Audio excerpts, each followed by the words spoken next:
चार लाइन ए बिरहा के भूमिका बा। कैसे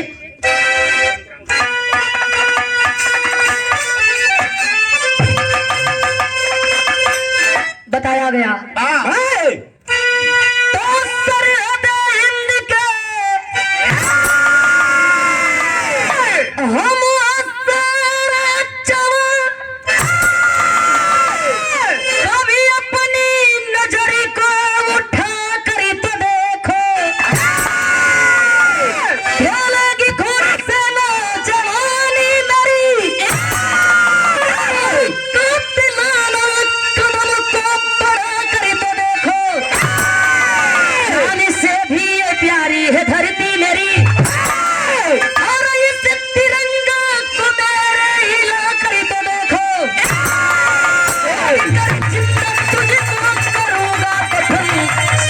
पंजा से पंजा मिला कर तो देखो।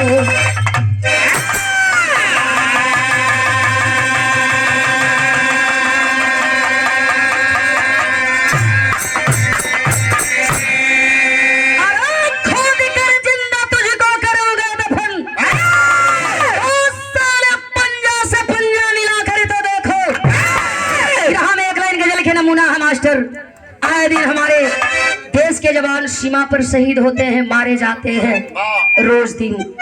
कौनो ना कौनो जिला से, कौनो ना कौनो घर का बेटा, कौनो ना कौनो मजदूर किसान का बेटा उस सीमा पर हमरे खातिर आप खातिर शहीद होत हुन। कैसे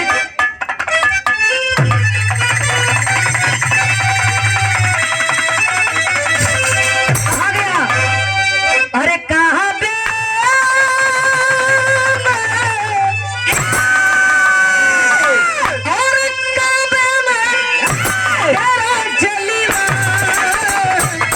काशी में नजारा,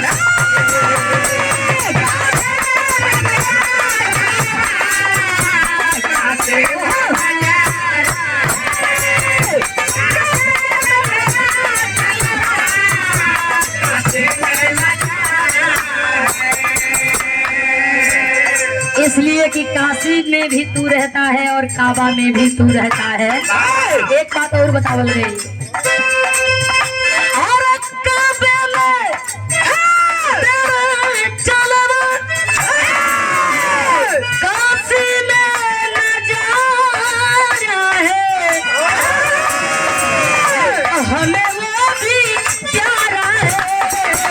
हमें वो भी तो प्यारा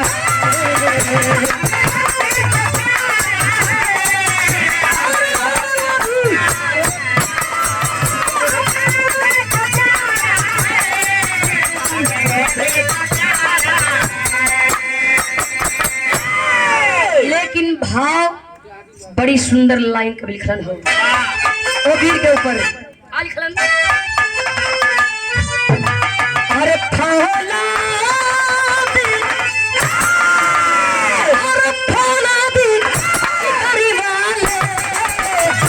मरीने से नहीं डरते,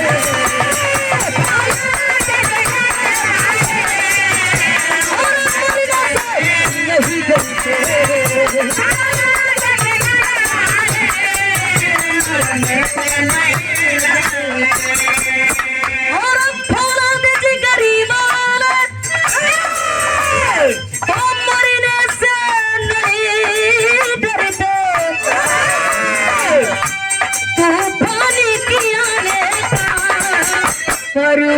भी नहीं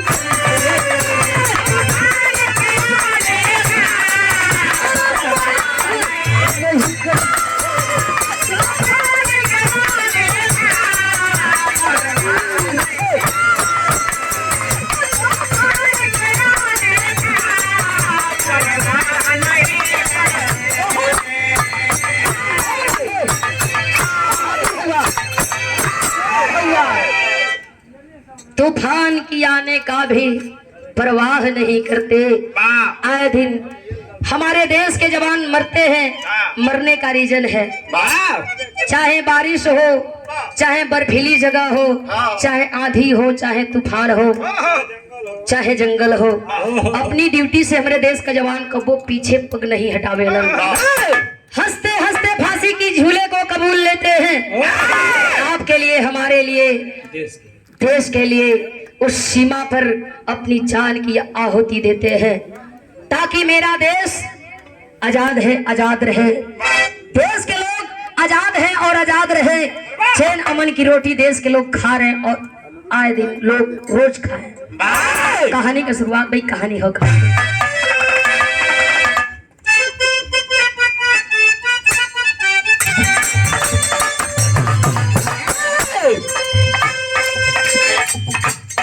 वतन का फौजी अपना फर्ज जब निभाता है।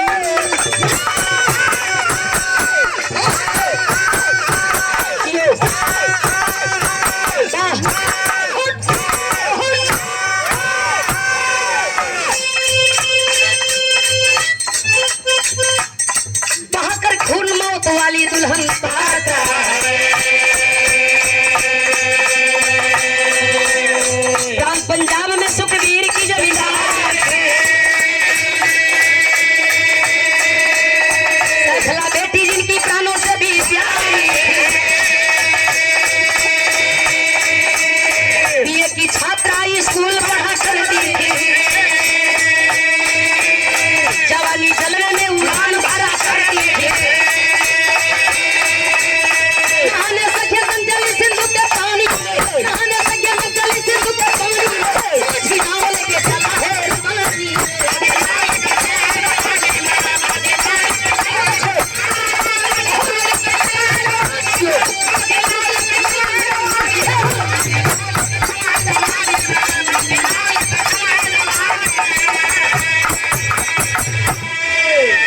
माझी नाव लेके चला है रवानी में।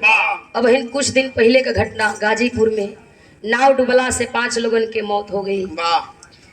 अब इन आप लोग सुनबे कैली जालौर में इंद्र मेघवाल के पानी खातिर मार दिहल गई।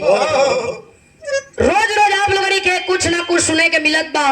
एक लड़की रेखा जवन कान के ऑपरेशन करावे गई बे, ओकर हाथे काट लिहल गई। का केहू बताई। सोशल मीडिया के जमाना बा, कोनो चीज आप लोगन से वंचित नहीं बा, फिर भी कहीं ना कहीं कोनो बात ऐसा बा जवन बात आप लोगन तक नहीं खे गई, तो हम कलाकार कोशिश कइल जाला कि आप लोग सुने। बड़ी सुंदर बात जैसे धनंजय जी बतौली, प्यार पूजा हो, प्यार साधना हो, प्यार हो तो ये दुनिया हो, प्यार हो तो हम आप पानी। प्यार नहीं खे तो कैसे के बोले जाता। तुम्हारा रास्ता अलग बा, हमारा रास्ता अलग बा। कुछ लोग बा प्यार के धंधा बना ले बा। प्यार का गजीला छोड़ा दे। सही है ना? तू वो श्रेणी में नहीं हुआ, टेंशन मत ला। तू अलगे हुआ, तुम्हारी लिस्ट तो एकदम बिल्कुल अलग।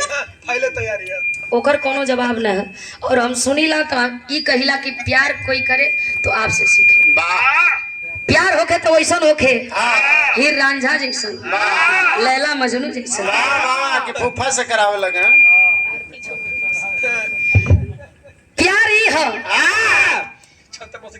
वो प्रांत पंजाब का रहे वाला सुखवीर जमींदार का बेटी, जेवना बेटी के नाम सैफला बतावल गई, बीए का छात्रा। एक दिन स्कूलवा से निकलल बे, छुट्टी है, 4 गो सहेलीन के लेला चले के सिंधु नदी में मजा लेवल जाई। लोग कहेला कि मल्ला है अपने नाई पर बैठा के झिझिया खिलावेला। कि झिझिया का है, झिझिया हम खेलब।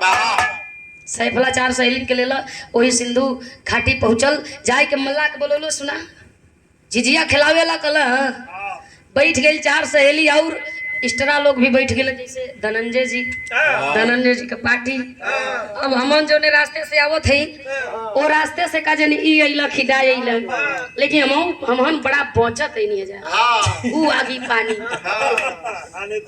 आंधी तूफान बड़ी। अब गाड़िए जाने हमन तो कैंपो रोडवे पर अब उहे जाने के ओकर का गति होत है ना। दवाई तो जाके सही हुई। के पतो पूछत रहला। कुछ लोग और बैठ गइलन। मल्ला है अपने नैया के डोरी ढील कैलन, ओहो धीरे धीरे लेके नैया चलल हुन बाप नदी के बीचों बीच। आ जब नदी के बीचों बीच लेके चलल लगल झिझिया खेला, सबे मजा करत है, सबे हंसत है, केहू डेरात है, केहू चिल्लात है, लेकिन मजा आवत है। चरखी रख ले वो बड़की चरखी, कुछ मनई फैशन में बैठे लग, एक चक्कर जैसे लेके जाई रोक उठार दे, नहीं तो ढकच दी। बाकी करब जरूर जो उनु कैलस, भले के चक्कर चली। सब है चिल्लात बा, जे के मजा आवत हो मजा लेत है, लेकिन भइल हका गीत लगल।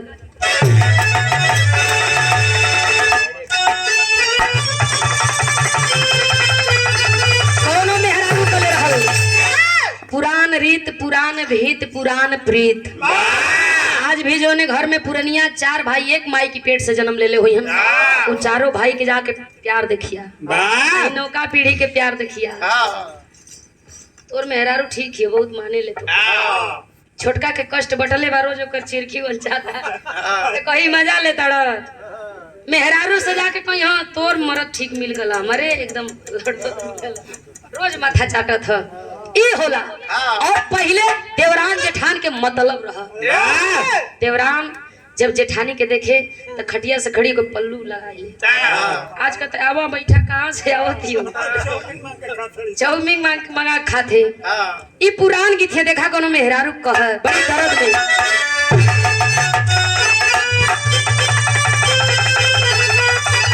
अरे गवन करो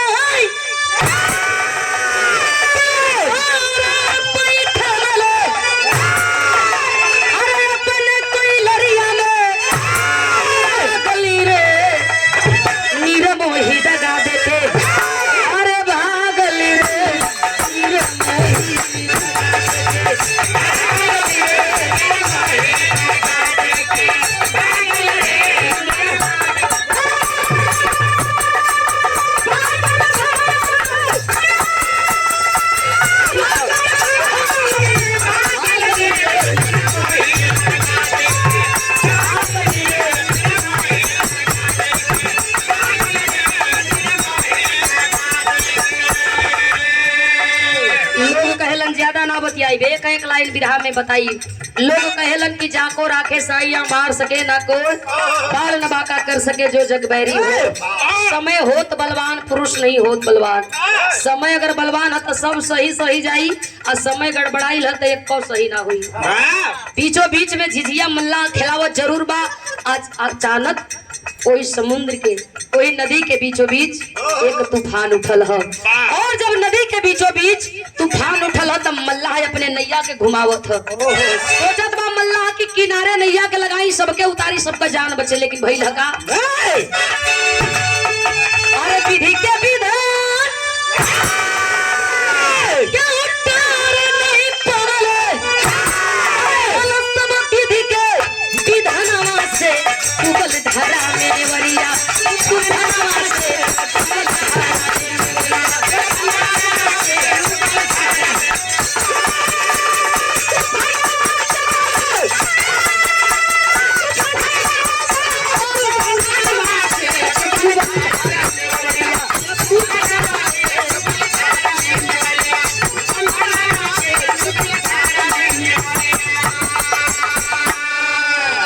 नौका वही पानी में लहर खाए लगल, और जब लहर खाए लगल तो मल्लाह के भी बुद्धि हेराए लगल। करी तो का करी, कोशिश करत हो कि नैया के किनारे लगाई, लेकिन नैया किनारे नहीं पहुंचल। कुछ लोग पवर के पार होखल जात हो, कुछ लोग वही में डूबत उतरात हो, लेकिन सैफला कैलस का अरे डूबे उतराए कोई धार में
बाचल बा केहू वही नदी के धार में समा गई बा।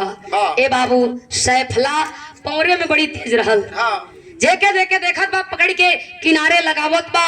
कुछ लोग बचल हुन किनरवा पर बैठ के झंखत हो रोवत हुन कि आज अगर ये बिटिया ना रहत तो न जाने इस शरीर कौना किनारे लागत। सब तो बैठले बा अपने किस्मत के नसीब के कोसत बा, लेकिन वही में एगो मेहरारू बिया बैठ के रोवे लगल।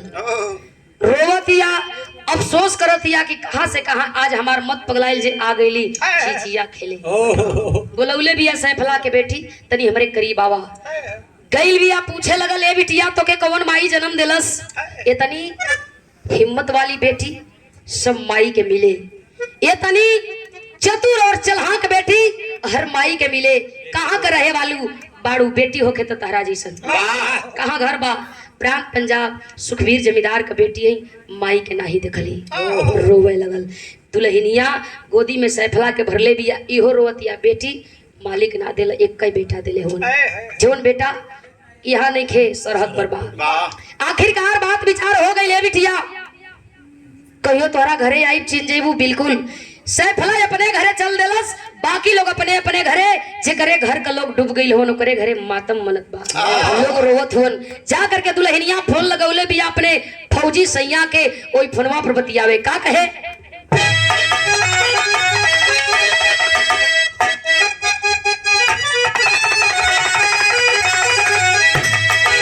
अरे हमारी फौज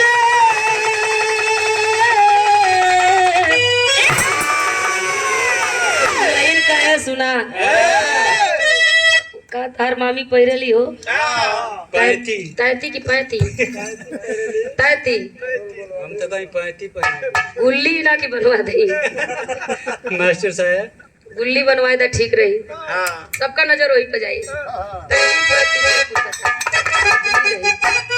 लहनिया कहे अरे हमारी पैजे बुरा चाहिए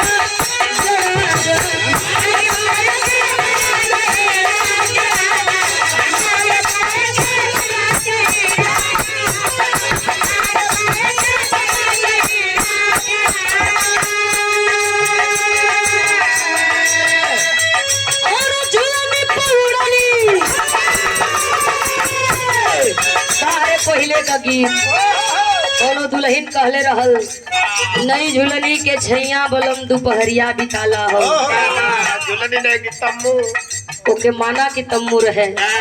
कोनो दुल्हन कहले रहे दुनिया पर गोली मारे भाला नकिया बच गया सैया हमार हो प्यार रहे मर्द मेहरारू के इहो कह दिया। झुलनी पौड़नी साजिया उड़ा दो हमारे पौड़े उड़ा जाई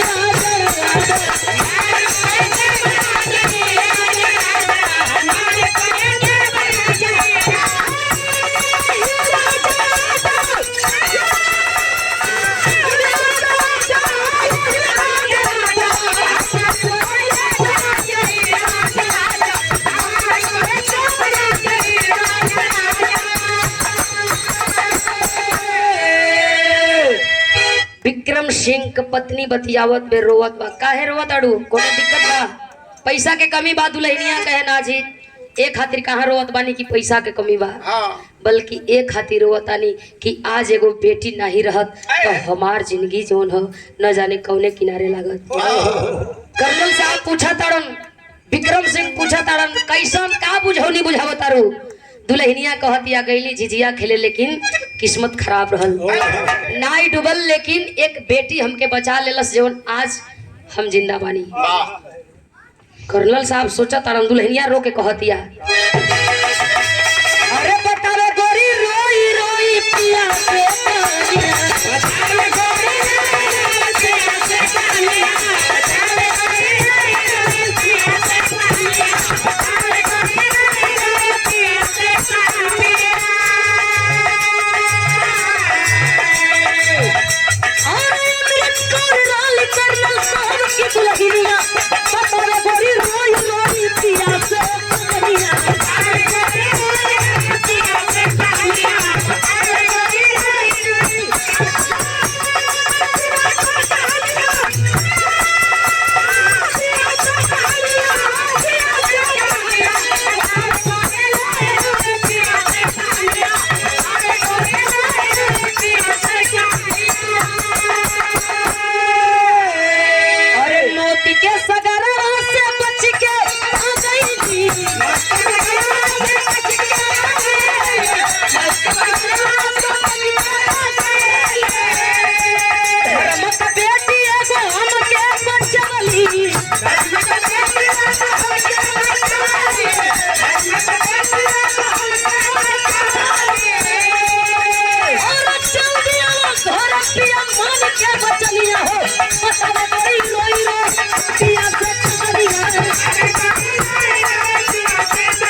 घरे आई रहुआ देखे के मन करता। विक्रम सिंह छुट्टी लिख हो गलो हमार पत्नी आज है दुनिया में बा तो एगो धर्म के बेटी के कारण वो बेटी से मिलल जरूरी बा। छुट्टी मिलल ह। विक्रम सिंह घरे अलन दुल्हनिया से पूछा तड़न सारी घटना के बतौलस। ले करके वह कर्नल साहब अपने पत्नी अमृता कौर के पहुंचल हुन वही सैफला बेटी के घरे। सुखवीर जमींदार देखलन घबरा गइलन जकरे घरे कब्बो वर्दी वाले नहीं जैतन। अगर गलती से केहू का नाम पूछे खातिर चल जाए तो कुछ मनई घबरा जालन। मेहरारू लगिया खिड़की दरवाजे से ताके कैसन पुलिस। सुखवीर जमींदार अइलन हाँ साहब कोनो गलती हमार बेटी का दिलस का कैसन हमारा बिटिया के पूछा तनी। घरवा में गईला ये बेटी एगो वर्दी वाला साहब आइल बड़न तोहरे नाम ले तड़न तोही के पूछा तड़न कोनो गलती कैले बाड़ू का। सैफला घरवा में से निकलल बिया कैसन गलती हो का गलती कौन गलती के हाँ आइल घरवा में से अमृता कौर के देखले भी अरे तू तो हमार धर्म के माई बाड़ू न नदी में बचौले रही हाँ। खटिया बिछौले बिया पानी देलस साहब भी बैठ गइलन। देखो तड़न बिटिया के जज्बा अरे वाह बड़ा चलाक बाड़ू तोहर जज्बा देख के हमके कुछ कहे के मन करता कोनो तुहार इच्छा होखे कोनो सपना होखे। सैफला हंसे लगल का मजा लेत हुआ का मजाक करत हुआ जवन चाहता नहीं करबा। विक्रम सिंह कर्नल साहब हंसे लगला बोल बेटी तोहे का चाही। पकल्लस ये बिरलवा कहे ऐसन बिरला हमके मिली का आई वर्दिया जवन पहले बा ऐसन वर्दी मिली का। कर्नल साहब हंसत हुन ताकत वो वर्दी चाही। सैफला कहे जरूर मिली तो नहीं तो नहीं करब। पूछे लगला करबू का अपन हार्दिक इच्छा बतावेगी तो बदल गई।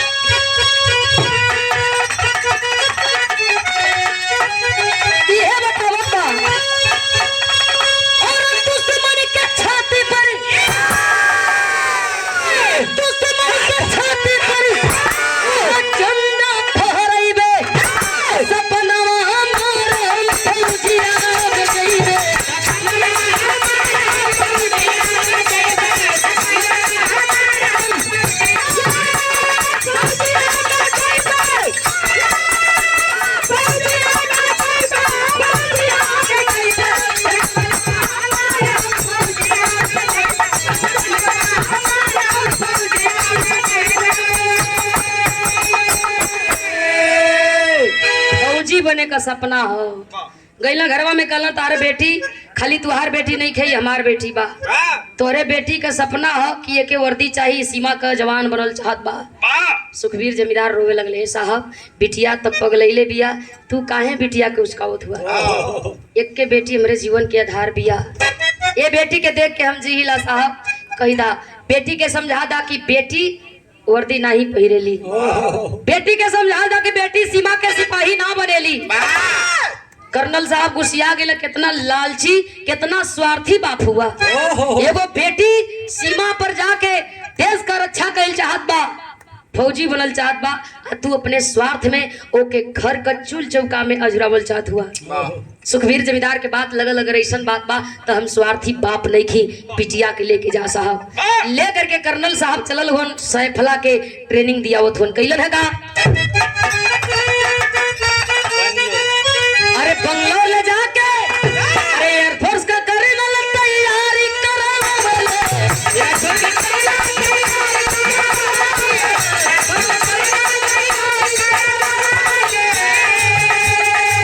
बंगलोर ले जाके परीक्षा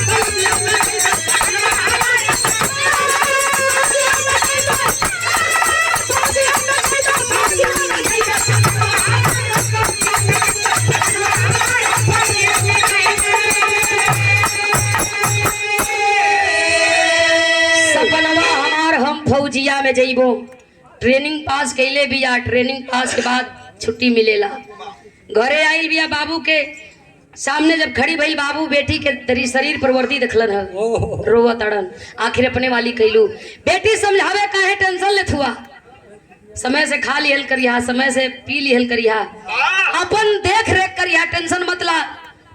तुहार रक्षा जरूर करब, लेकिन साथे साथे हमारी सपना बा कि पूरा देश का, अपने हिंदुस्तान का रक्षा करी। आखिरकार 1 महीना के छुट्टी बिटिया के घर पर बीतल ह, अपन तैयारी बनौले बिया, बिटिया बाबू से विदा लेत बा। अब हमके चले दा, हमके ड्यूटी करे के हुई। बिटिया के विदा करत हो सुखबीर जमींदार, जा बेटी ईमानदारी से ड्यूटी करिहा, पीठ पीछे कबो गोली मत खइहा, पीठ देखा के कबो समर से भगिया, दुश्मन मिल जाई छाती पर ताल दर के यहाँ कहे कि सुखबीर जमींदार का बेटी है।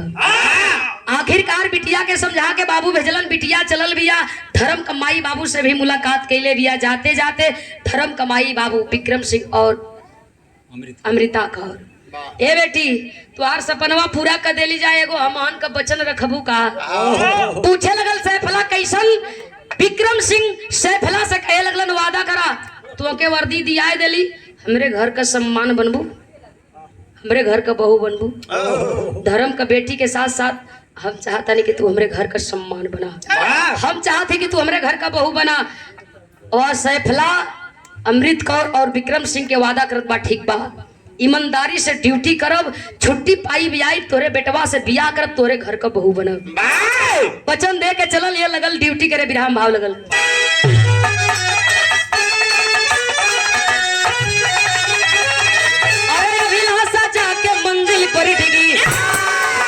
कल्पना के आंगन में दुश्मन फेंका फांसा। एक दिन सैफला सोचत बा कि रोज दिन लड़े से बढ़िया एक के दिन लड़े मारे या मर जाए।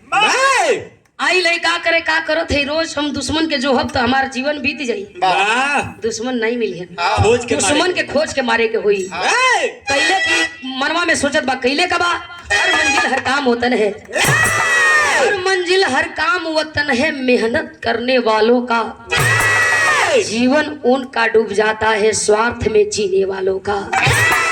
तो एगो स्वार्थ हो गई, ड्यूटी पर खड़ा बानी, पेमेंट उतारा तानी, घरे भेजे तानी, भले 10 रुपया। ई जीवन ना चाहिए, जिंदगी ना चाहिए, मारब या मरब, एक दिन तैयारी बना के उड़ान भर ले बिया।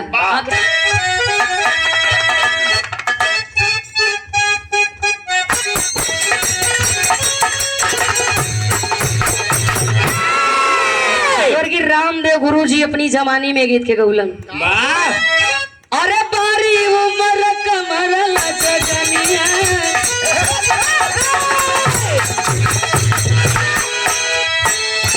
अरे बारी उमर कमर लजनिया, बारी उमर कमर लजनिया, बढ़िया खींचे नी हुए पनिया, बढ़ के झूले झूले।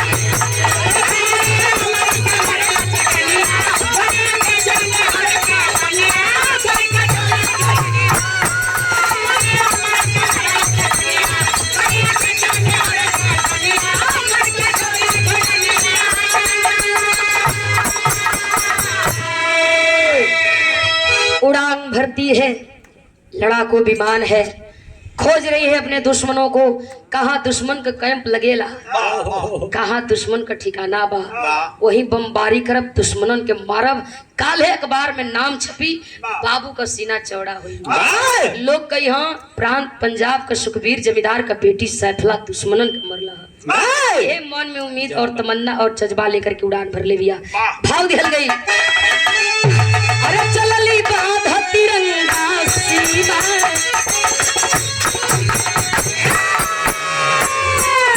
चलली बाधा तिरंगा सीमा, करी नीला हो चवलिया, अवने दिल के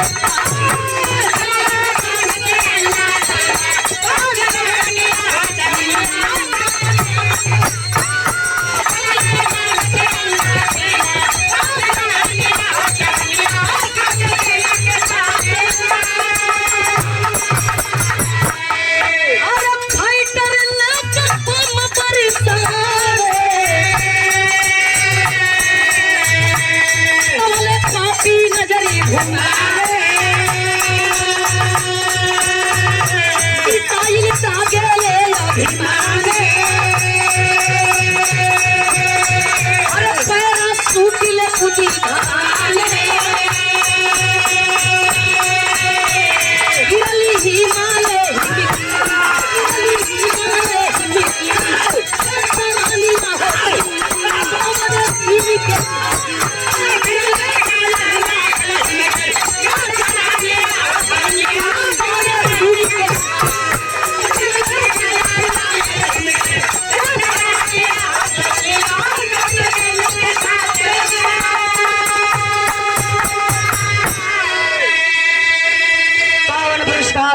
हारमोनियम के सुंदर बाजेटर सूरजपुर हिमालय के गोद में वह सैफला गिरल बिया। पापी दुश्मन मिसाइल के निशाने पर लेलन मरलन ह। सोच गए सैफला कि हमार ई विमान तो ध्वस्त होबे करी, साथे साथे मुंह मारल जाई। पैरासूट का सहारा लेलस, पैरासूट के सहारे आके गिरल हुई हिमालय के गोद में। हिंदुस्तानी फौजी के खेमा है, दौड़ के हथियार तलन, कोई आतंकवादी है कोई दुश्मन है। गिरल बा, घाव त लगल बा, चोट त लगल बा, लेकिन हाथ उठा के सिलेंडर बोलत बा। सारे फौजी इशारा कर रहे हैं, गोली कोई नहीं चलाया गया, हिंदुस्तानी फौजी है या पाकिस्तान का भी हमारा दुश्मन है, तो यह हमको कुछ बताना चाहता है, इसलिए अपने आप को ये हमारे नाम करना चाहता है। सिलेंडर बोल रहा है, कोई गोली नहीं। धीरे धीरे फौजी करीब गईलन ह, जा करके देखत हुन बेहोश सैफला के पानी का छिट्टा मरलन। जब सैफला होश में आइल बा, पूछल गई, सैफला बतावत बा हिंदुस्तानी है, दुश्मन के मारे के चक्कर में यहाँ गिर गई। हिंदुस्तानी फौजी उठा के सैफला के आर्मी हॉस्पिटल में डालल चाहत हुन, सैफला की जान बच जाए, बेहोश हो गई। गोदिया में एगो फौजी उठौला है, कुछ दूर लेके जाए चाहत बा, एक पर्स गिरल है जमीन पर, सैफला के लेटौला, पर्सवा उठाई के खोल देला। पर्स में 3 फोटो, विक्रम सिंह, अमृता कौर और सुखवीर जमींदार। पुनः पानी का छीटा मरला, होश में सैफला फोटो देखाओ, ई के ह। सैफला रोवे लगल, का बताई की के ह। हई हमर बाबू हवन, माई के नहीं देखली, आई हमर धर्म कमाई बाबू, जेकरे वजह से वर्दी मिलल। वचन देले रही है धर्म के माई बाबू के, एक कई बेटा बियाह करब, उनके बेटा से उनके घरवा के सम्मान बनब, दुल्हन बनब, लेकिन लगत है कि ई वादा झूठा निकली। विक्रम साहब के वादा जो हम ककेली वादा झूठा निकली। साहब लगत है कि हमार प्राण नहीं बची, उनके घर का दुल्हन ना बनब, सम्मान ना बनब। पलटत हुआ एगो पल्ला और तोले एगो और छोटा सा फोटो निकलन कलन, ई रोवे लगल। ए साहब का पूछा तड़ा, ये तो उहे हों जैसे हमार वो लोग बियाह तय कैले है, केवल वही लोगन के पता है, न उनके पता है न बाकी लोगन के पता है। बस यह बात रहल कि जब हम छुट्टी से लौटब सबके बतावल जाई, आ धूमधाम से बियाह हुई, लेकिन उनके ना ही देख पौली। लगत है कि अब देख भी ना पाई, ये दुनिया छूट जाई। फौजी जब अपन मुखौटा हटौला है तो कबो फोटो की ओर ताके, कबो फौजी की ओर ताके, रोवे लगल। रो के एगो आखिरी बात वो फौजी से कहे,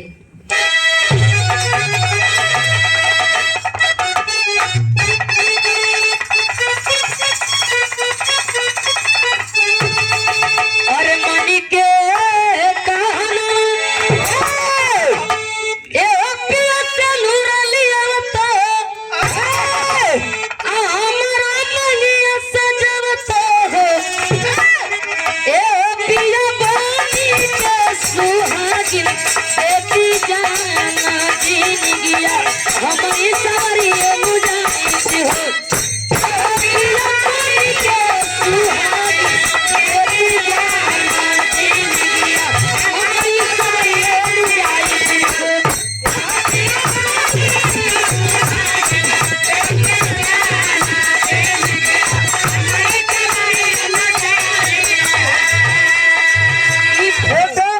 तुहार चेहरा दोनों मैच करत बा, कई ऐसा तना न कि उनकर बेटा तू ही हुआ। ए साहब अगर तू ही हुआ साहब तो हमार प्राण हमरे गले तक आ गई बा। ए साहब कोनो उपाय करता, तनी सा सिंदूर लिया के हमर मंगिया भर देता, ताकि माई बाबू को जो वादा कैले ही वो पूरा हो जात। ए साहब हमके न जिए का लालच बा, न मरे का कोनो डर बा, बाकी एक चीज के जरूर पछतावा बा कि वादा हमार झूठा निकल जाई।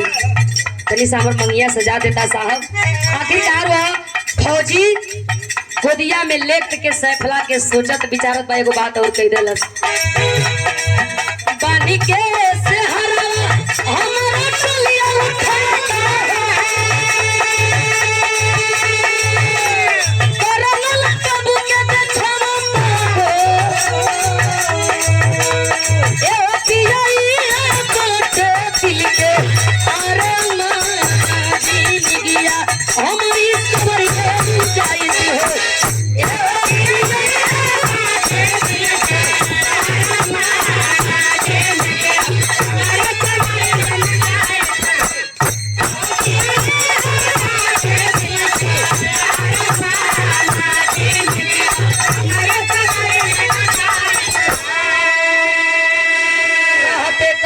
बेटा सैफला पुनः उस फौजी की गोद में बेहोश हो गई। फौजी उठा करके लेकर के चला है एक अस्थाई जगह पर सैफला के लेटा दिलस। लोग कहेला कि रिश्ता स्वर्ग में तय होला रे पगली, तई मरे जिए का बात कहाँ से आ गई? ऐसे कैसे तू मर जइबू हमके छोड़ के? ना, ये रिश्ता स्वर्ग में बनल बा और जियल जाई त साथे मरल जाई त साथे। सुरक्षा ओ सैफला के बा सेफ जगह लेटा करके फौजी खड़ा हो गया, हाथ में हथियार ले लिया। ए गने के गने जवले हमार दुश्मन ना मारल जइहन, ऐसे नहीं तू मर सकत हो ना हम मर सकत ही। बस तू देखा घायल सैफला लेटल जमीन पर बा, देखत बा फौजी के। आखिरकार देखते देखते बा फौजी को काम के लिए पापड़ के लाए।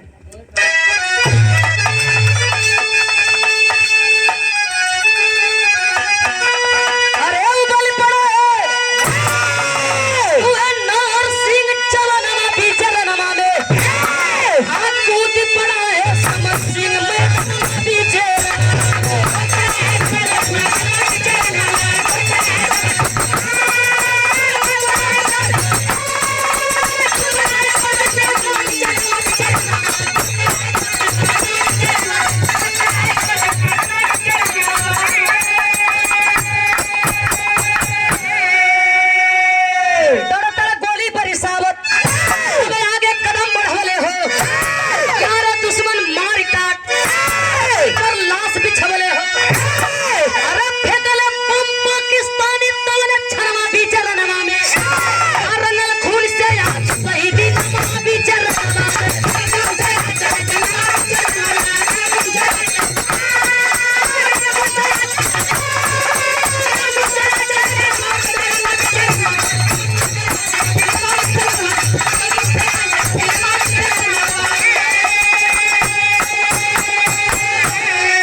नाहर सिंह जवनवा पीछे रनवा में कूद पड़ा है समर सिंह मैदानवा पीछे रनवा में। हाथ में हथियार लिया, तड़तड़ तड़तड़ गोली बरसावत आगे बढ़े लगल। प्रमाण मिलता है 11 दुश्मन को मार काट धरती पर गिरा दिया। धीरे धीरे धीरे धीरे पाकिस्तान वाले वह दुश्मन फौजी को आगे बढ़ाते गए, चढ़ावत गईलन। जोश में आकर के होश गंवा दिया, लाइन क्रॉस किया है जवान, भूल गया कि हम सीमा को पार कर गए हैं। इन्हन का बड़ा कुल जुगाड़ रहेला। जगह पर जाता है वह फौजी, पता लगा दुश्मन सोच गए कि अब हमारे निशाने पर इसको हम मार सकते हैं। बम का प्रहार करते हैं सब, वह फौजी मारा जाता है। धरती पर लहलहान फौजी गिरा है। लोग देखत बा, ए बाबू कहल जला कि जोश में होश ना गवावे की चाहिए। एक जमाना रहा कभी हमारे फौजियों का लाश घर पे आया करता था, एक को चवन्नी ना मिले, लेकिन पैसा कुछ लागू भइल, लाश भी नहीं आती, खाली वर्दी टोपी। फिर ताबूत में लाश भी आवे लगल, कुछ पैसा भी मिले लगल, लेकिन अब फिर घट गई। 4 साल के हो गई। कोई खाती कितनी ट्रेन भी फुकाई कि 4 साल नौकरी के करी। 8 साल जे तैयारी करी 4 साल नौकरी का करी। ई हालत बा। जवान हमारी खातिर आप खातिर मारल जात होन, बम से चीथड़ा चीथड़ा जवानन के उड़ावल जात बा। अलहक लाइन बतावल गई।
फौजी गईलन देखत हुन सैफला के मांग खून से एकदम चटकार बा। पति पत्नी के वह रिश्ता जवन स्वर्ग में बनेला। सैफला देखते देखते अपनी उस पति को, उस फौजी को सदमा बर्दाश्त नहीं कर पाई, इस दुनिया को अभी छोड़ करके चल देती है। दोनों लाश के दूध ताबूज में रख करके लेके विक्रम साहब के दरवाजे पर लोग चलल हो। विक्रम साहब देखलन हा बेटा हमारा आ गईलन। ताबूत जब गाड़ी से उतरत बा तो जे वही में बाव के बतावे के का बा। लेकिन अमृता कौर सोचत बे बेटवा आ गई, बेटवा के अब बतावल जाए कि तोरी खाती एगो लड़की दिखल बा जीवन कह के गई बिया के हमरा घर के बहू बनी। जब दू ताबूत नीचे उतारल गई, विक्रम साहब जा करके दोनों ताबूत खुलत हुन। सैफला के मांग खून से लाल देखत हुन। सोचत हुन बेटी अपन वादा पूरा कर के तो गई, लेकिन बेटा धोखा दे के गई। हमार बेटा हमके धोखा दे देलस। बेटी अपने वादा से नहीं मुकरल, लेकिन हमार बेटा मुकर गई। बैठ के ताबूत के बगल में रोवे लगल। ई का कइला एगो बेटी जवन धर्म के बेटी रहल, वो हमार दिहल वचन के पालन कैला और दिहल वचन के पूरा करके गई। आ तू हमके कुछ ना बता के गईला। बैठ के रोवत हो ना, रो करके सवाल करत हो मरल बेटवा से, शहीद बेटवा से। कुल कैला ठीक कैला, लेकिन एगो बात हमके खाली बता देले होता कि हम केंग जी के करे सहारे आ केंग ने रो रो के पूछत हो का आखिरी भाव में।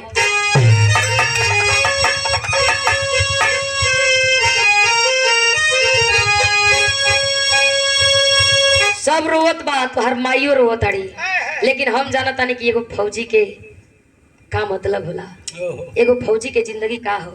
एगो फौजी के जिंदगी ई बा, सीमा पर मर गई तो उहे ओकर दुल्हन बा, उहे ओकर घर बा, उहे ओकर परिवार बा, उहे ओकर नौकरी बा, उहे ओकर ड्यूटी बा, उहे ओकर सब कुछ बा। फौजी का ई वर्दीय सब कुछ बा। माई तुहार रोवत अड़ी कि उनकर बेटा चल गए, लेकिन हम नहीं रोवत। रोवत एक के बात के लेके बानी का और दुखी ना बेटा जाए तो ये तने बताई के आ कहीं से बीती दिन, अरे कहीं से बीती दिन तू जाए तो ये तने चताई के कहीं से बीती दिन।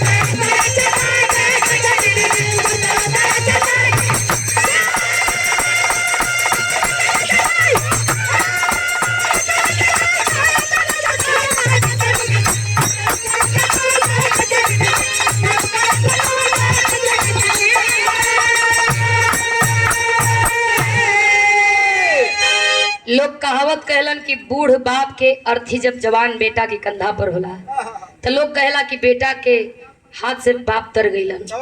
लेकिन बूढ़ बाप के कंधा पर जब जवान बेटा के अर्थी होला, लॉस होला, तो लोग कहलन कि एकदम अफादा। लोग ताना मरिहन, 4 कदम लेके तुम्हार लाश चलल मुश्किल हो जाई। लोगन का ताना कितना बर्दाश्त करब। लोग कह कि एकदम पापी बा, जवान बेटा का लाश कंधा पर। ताना बर्दाश्त ना होई, कैसे जीहब, कैसे बर्दाश्त करब लोगन का ताना आ तुम्हारी दूरी।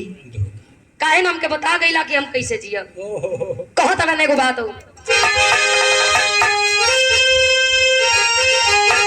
माननीय मुख्यमंत्री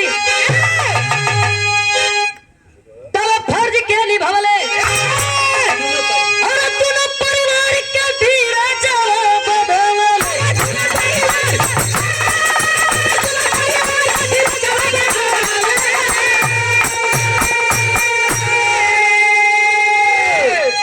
नदी के घाटे बेटा के चिता सजल है, बेटा के विदाई करत हुन सलूट करके, सलामी दागत हुन।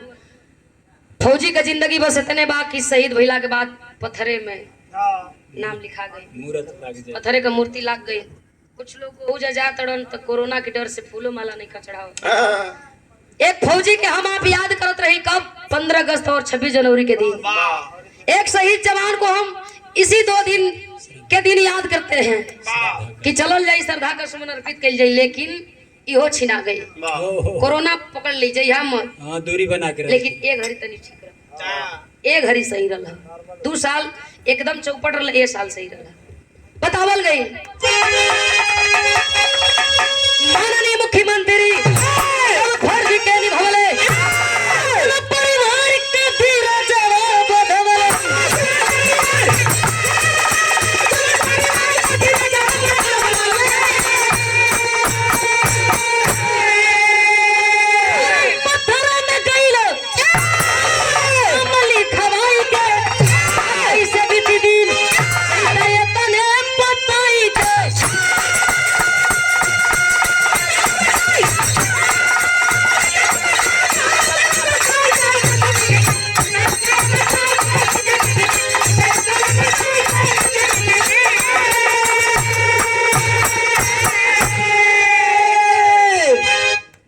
हमारे देश के फौजिन के कहानी बा। 15 अगस्त 26 जनवरी के दिन हम याद करते हैं जितनी ये लोगन के पेमेंट बा तनख्वाह बा जानत हो के करा केकर हो सफाई कर्मी सरकारी स्कूल के मास्टर ये घड़ी रेलाई खूब होत है। हाँ कितनी मैडम लोगों के तो अपन गाँव है पता नहीं थे कि हम कौना गाँव से ही हाँ आप क्या कर रही हैं? खिचड़ी वहाँ बनत है एजा का करत थी? लइकनो के ना पता है आड़ी अच्छा लइका से पूछा के माँ पड़त हो तो कुछ क्या करो? अच्छा लइका नहीं खस जान पावत कि हम कौना क्लास में हमारी विद्यालय का नाम है। वाह वो लोगों का पेमेंट अगर जांचे लगा तो माथा ठनक जाई। बाप रे बाप कहल गई गुरु बिहारी गुरु गणेश